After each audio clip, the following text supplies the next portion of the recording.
The photographer, his name is Roberto Schmidt. He took the photo of the selfie. He's a photographer for the AFP. He said Obama and his British and Danish counterparts were just acting like human beings, and that, quote, "It makes me a little sad we are so obsessed with day-to-day trivialities instead of things of true importance."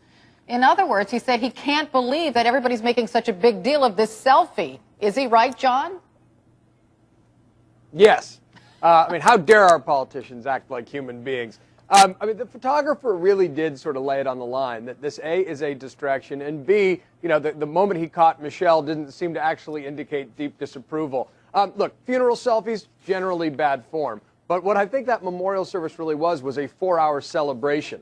And that was certainly the tone of it. So this fixation for sometimes narrow partisan reasons that feeds into some narrative about ego run amok is off the mark, and the photographer who took it said so himself. And Hillary, according to the photographer, Michelle Obama was actually joking around with people just before he snapped that photo. She just happened to have that bad look on her face when the photo was snapped. And he said what John did. He said, this was a celebration. People were singing and dancing. The crowd was alight with laughter. This was a celebration of Mandela's life, not exactly a funeral procession.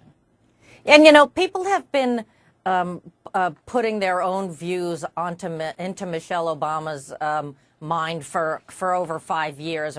This is a woman who actually appreciates a light moment, loves her husband, and is, happy to support him doing what he's doing.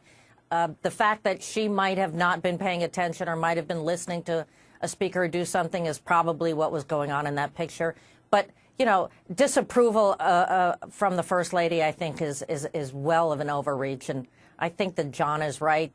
The whole of this memorial service was a celebration. We could all learn something from the South Africans and how they treated this event over the last several days, which really was much more about his life than his death.